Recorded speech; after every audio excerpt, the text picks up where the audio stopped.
À Macon, en Georgia, une jeune diplômée en droit disparaît juste avant l'examen du barreau.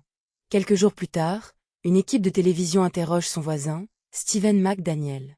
La journaliste lui annonce qu'un corps vient d'être retrouvé près de l'immeuble. Sa réaction devient l'une des séquences les plus étranges de toute l'affaire.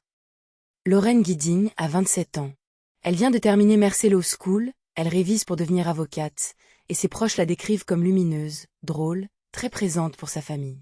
Elle vit à Baristey Hall, un petit complexe d'appartements proche de l'université. Dans l'appartement voisin, un autre diplômé en droit observe sa vie depuis des années.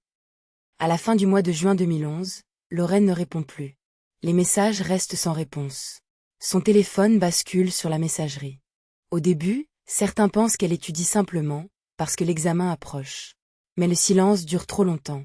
Sa famille et ses amis comprennent que ce n'est pas une absence normale. Le 30 juin, la police cherche Lauren autour de Baristey Hall. Ce qui est découvert dans une poubelle extérieure transforme une disparition en homicide. Les enquêteurs retrouvent une partie de son corps, à quelques mètres seulement de l'endroit où elle vivait.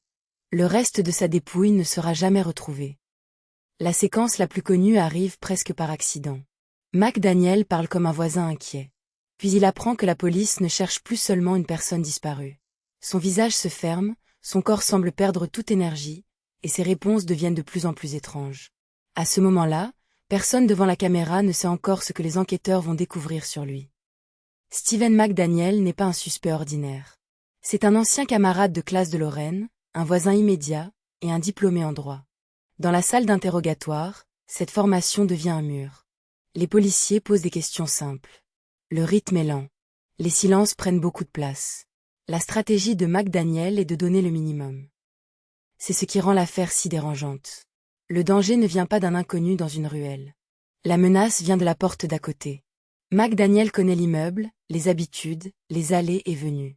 Pour les proches de Lauren, cette proximité devient insupportable. La personne qui prétendait partager leur inquiétude vivait à quelques pas de la scène. Pendant des heures, l'interrogatoire avance sans scène explosive. Ce n'est pas une confession soudaine. C'est un face-à-face très froid. Les enquêteurs regardent un homme qui reste presque immobile, qui calcule chaque réponse, et qui sait exactement ce qu'une phrase trop précise peut lui coûter. L'enquête reconstruit ensuite une séquence beaucoup plus sombre. McDaniel entre dans l'appartement de Lauren avec une clé passe-partout. Le suspect porte un masque et des gants. Lauren est étranglée dans sa chambre. Le lendemain, son corps est démembré avec une scie. Une partie est jetée dans la poubelle près de l'immeuble, le reste disparaît. Pour sa famille, la violence ne s'arrête pas au meurtre. Elle continue dans l'absence de réponse complète. Ne pas retrouver toute la dépouille, c'est rester coincé dans une attente impossible. Les proches doivent porter le deuil, la procédure, et cette question permanente. Pourquoi elle? Pourquoi lui? Pourquoi si près de chez elle? Le contraste est terrible. Devant les caméras, McDaniel joue l'homme bouleversé. Devant les enquêteurs, le même homme se replie dans une prudence glaciale. Puis les éléments matériels commencent à s'accumuler. Traces, outils, accès à l'appartement, et vidéos où Lauren est filmée depuis l'extérieur de chez elle. Le cœur de cette affaire n'est pas seulement le crime. Le cœur, c'est la double image.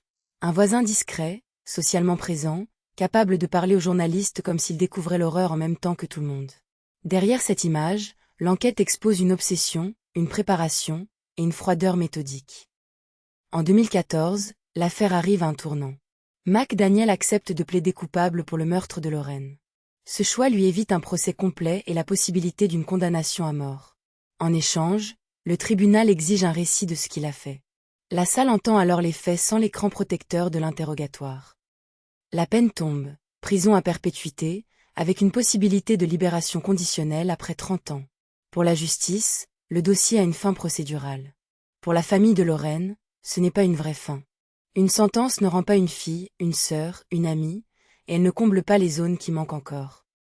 Même après la condamnation, McDaniel continue de revenir devant les tribunaux à travers des recours.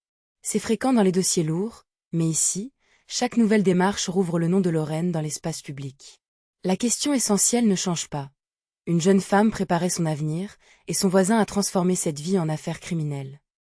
Cette interview n'est pas une preuve à elle seule. Une réaction étrange ne suffit jamais à condamner quelqu'un. Mais dans ce dossier, elle devient un symbole, parce qu'elle montre le contraste entre l'image publique et le dossier réel. Le voisin qui paraît sonner devant les caméras est aussi l'homme sur lequel les enquêteurs concentrent déjà leur attention. Dans beaucoup d'affaires, l'interrogatoire bascule sur une contradiction. Ici, le malaise vient surtout du contrôle. McDaniel comprend les questions et les risques. Ses réponses évitent les détails inutiles, les hypothèses, les aveux accidentels. Cette froideur n'est pas spectaculaire, mais elle raconte énormément. Les enquêteurs ne s'arrêtent pas à une impression. Le dossier s'appuie sur des éléments concrets. Un accès à l'appartement, des outils liés à la dissimulation, et des vidéos filmées autour de chez Lorraine. C'est cette accumulation qui transforme un voisin bizarre en suspect principal, puis en homme confronté à une réalité judiciaire beaucoup plus lourde. Le plaidoyer de culpabilité change tout. Un procès aurait exposé les preuves pendant des jours, avec témoins, experts, photos, et contre-interrogatoires. Le plaidoyer ferme ce chemin. La réponse pénale existe, mais une frustration reste. La famille n'entend pas toute la mécanique du crime devant un jury. Dans les affaires où le suspect devient viral, il faut faire un effort volontaire pour revenir à la victime. Lorraine n'est pas seulement le nom dans un titre. Elle avait une famille, des amis, un diplôme, des projets, et une vie qui allait commencer une nouvelle étape. C'est cette vie-là qui donne du poids à chaque minute du dossier. Le piège du true crime, c'est de laisser le coupable devenir le personnage principal.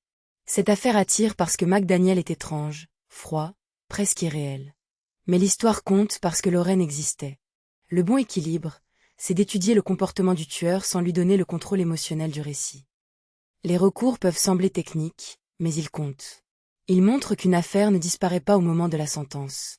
Des années plus tard, les familles doivent encore voir le nom du meurtrier revenir, les arguments se rouvrir, et la justice vérifier si la procédure a tenu. C'est une deuxième fatigue. Ce dossier enseigne une chose simple. Le danger peut avoir un visage calme, éduqué, familier. Ce danger peut connaître les mots de la loi, les réflexes des enquêteurs, et les codes sociaux qui rassurent les voisins. C'est pour ça que l'histoire de Lorraine reste aussi forte. Elle détruit l'idée confortable du monstre visible. Pour résumer l'affaire, Lorraine Gidding, 27 ans, diplômée de Mercer Law School, disparaît à Macon en juin 2011. Une partie de son corps est retrouvée près de son immeuble. Son voisin, Steven McDaniel, donne une interview étrange, puis affronte un long interrogatoire. L'enquête révèle l'accès, l'obsession, les vidéos, et le scénario préparé. En 2014, il plaide coupable et reçoit la prison à perpétuité. Ce qu'il faut retenir, ce n'est pas la fascination pour McDaniel. C'est le nom de Lorraine, et la manière dont une présence familière peut masquer un danger réel. Si cette affaire vous aide à mieux lire les signes derrière une façade calme, abonnez-vous à Crime décrypté. Ici, on garde les faits au centre, et on ne laisse pas le coupable voler toute l'histoire.